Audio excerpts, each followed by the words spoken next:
ભ્રષ્ટાચારને લઈને પહેલીવાર રાજકોટમાં ઈડીના ધામા.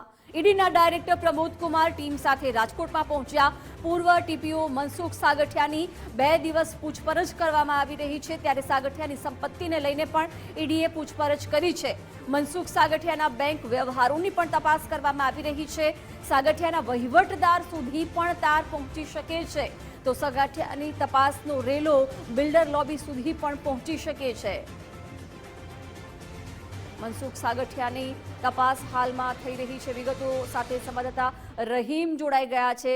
રહીમ, મનસુખ સાગઠિયાની ઈડી દ્વારા સતત 2 દિવસ પૂછપરછ, શું વિગતો? જિજ્ઞાસા, ચોક્કસપણે રાજકોટ શહેરમાં ટીઆરપી ગેમ ઝોન અગ્નિકાંડ બાદ જે રીતના મનસુખ સાગઠિયાની બેનામી મિલકતો સામે આવી હતી, એસીબી દ્વારા પણ ફરિયાદ નોંધવામાં આવી છે અને હવે ઈડી દ્વારા પણ જે તપાસમાં ઝંપલાવ્યું છે.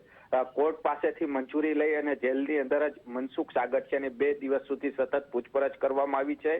મોડી રાત સુધી એટલે કહી શકાય પૂછપરછ છે તેની ચાલતી હતી. બીજી બાજુ જે રીતના વાત કરવામાં આવે તો મનસુખ સાગઠિયાની જે પૂછપરછ દરમિયાન તેમના બેંકના વ્યવહારો છે તેની પણ તપાસ કરવામાં આવી, સાથે સાથે બેનામી મિલકતો જે તેમની હતી તેને લઈને પણ પૂછપરછ કરવામાં આવી છે. જે નાણાંની આર્થિક વ્યવહારો અંગે પણ પૂછપરછ છે તે કરવામાં આવી છે. સૌથી મોટા ભાગે રાજકોટ મહાનગરપાલિકામાં જે કહેવામાં આવે છે કે બિલ્ડરો દ્વારા મનસુખ સાગઠિયાને મોટી રકમો આપીને પોતાના પ્લાનો છે તે પાસ કરાવવામાં આવતા હતા અને તેને લઈને પણ તેની પૂછપરછ થઈ છે. એટલે કહી શકાય કે બિલ્ડરો સુધી પણ તેની જે તપાસનો સુધીનો રેલો પહોંચે તેવી શક્યતાઓ છે. સાથે મનસુખ સાગઠિયાનો વહીવટદાર એક હતો જે એની પાસે જે બુકની અંદર આખું લિસ્ટ હતું ને તેના દ્વારા જ જે મનસુખ સાગઠિયાનો વહીવટ ચલાવવામાં આવતો હતો તેને લઈને પણ પૂછપરછ થઈ છે.